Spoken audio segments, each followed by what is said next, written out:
Hello guys, welcome back po ulit sa aking YouTube channel. Panibagong araw na naman dito sa ating tindahan. Maulan nga ngayon at tinatamad-tamad pa sana akong gumising kanina, kaya lang naisip ko na hindi pa pala ako maiyaman. At kahit nga po pungas-pungas pa ako ay kailangan na nating magbukas ng tindahan. Thank you Lord sa umagang ito. At ngayon nga, i-share ko lang ulit sa inyo ang ganap ko dito sa aking tindahan. May mga deliveries nga pala ako na inaantay ngayon. Mga ilang oras nga lamang ay dumating na ang order ko galing kay Tindahang Tapat. 2 box nga lamang yang na-order ko kay Tindahang Tapat at ang total ng binayaran ko ay nasa 1,516 lamang. Ayan yung aking resibo.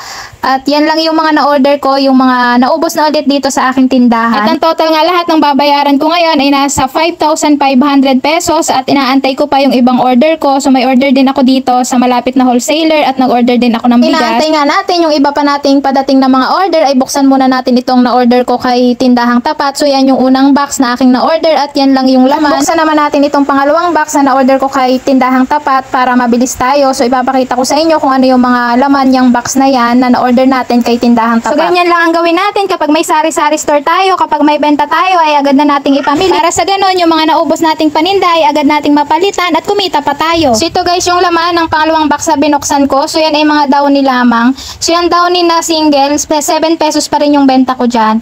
Tapos yung mga downy na tatlunan, so pang 16 pesos yung benta ko. Yung kulay pink, sunrise na kulay blue, so yan ay pang 16 pesos yung aking benta. Maraming ang bumibili ng downing tatlunan kasi mas nakakamura nga daw sila. Tapos yan, 6 na Bioderm lang, pang 19 pesos yung benta ko. Tapos yung Ariel, pang 15 pesos. Tapos itong Ariel na pink, pang 16 pesos yan kasi iba yung price niya, mas mataas.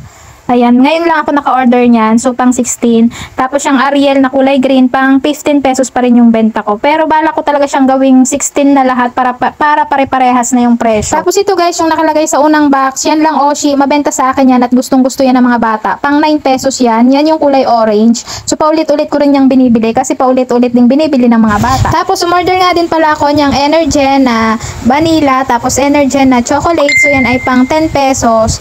Ayan yung mga na-order ko. Tapos yung Milo, 10 pesos din. Tapos yung mga Lucky Me Beef, Lucky Me Chicken, pang 11 pesos. Tapos yung Lucky Me na maanghang, so yun ay pang 12 pesos kasi iba yung price noon, mas mataas.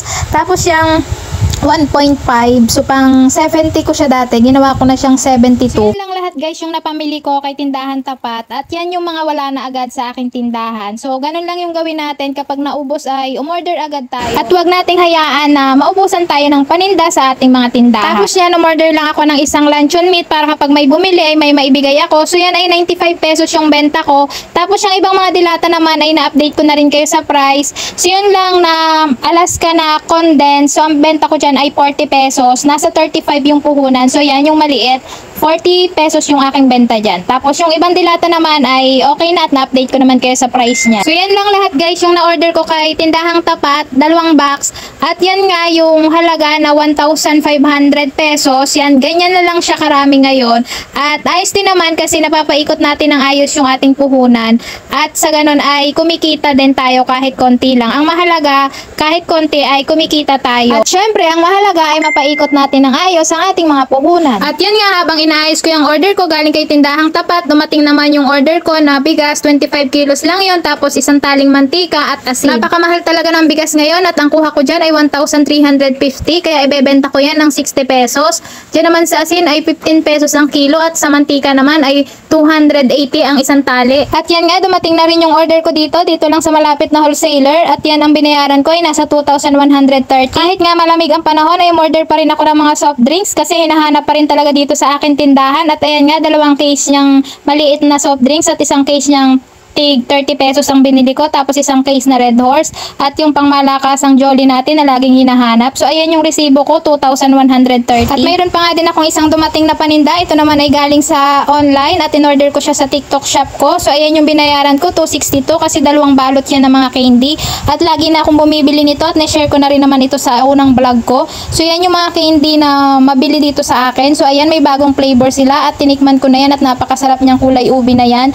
Yung nakaraan ay chocolate chocolate ang kulay. So ngayon naman ay kulay ube at iba-iba talagang flavor lagi yung pinadadala nila. Free shipping na nga din pala yan kaya 262 lang yung binayaran ko. So ang isang balot niyan ay 131 at yun nga binilang ko. So ang laman niyan ay 176 ang isang balot kaya may tubo ako na 45 pesos. So hindi ko pa sinama yung nakalagay na yan sa lagayan na plastic. So yun ay free. So yung nakalagay sa plastic na dalawa ay free yun. So dagdag kita natin. At ayan na nga, pinag-iwa-hiwalay ko na. Nilagay ko na sa garapon. Isang balot pa nga lang pala yung nabilang ko at yun pa lang yung nabubuksan ko. Sa susunod na lang kapag naubos yung nakalagay sa garapon, saka ko na lang ulit bubuksan yung isa. At yun nga, magandang idagdag natin ito sa ating mga sari-sari store. At matagal naman yung expiration niya, nasa 2024 pa. At yung free na yan ay talaga napakasarap. Pwede nyong ibenta yan ng 6 pesos or 5 pesos, depende sa inyong gusto. At yun nga, dumating na lahat ng order ko. So lahat ng inaantay ko ay nandito na lahat sa aking tindahan. Thank you Lord sa lahat ng blessing na ito at hindi mo pinababayaan ang aking tindahan. At ang total nga, lahat ng nabayaran ko ngayong araw ay nasa 5,553. At syempre, lahat ng yon ay galing sa benta ng ating tindahan. Kaya thank you Lord! So yan guys, hanggang dito na lang po yung vlog ko. Kung nagustuhan nyo po, please like, subscribe to my YouTube channel and pakiclick na rin po ang notification bell para updated po kayo sa mga bagong videos na aking i-upload. Thank you very much po. Happy selling mga kasari. Bye-bye!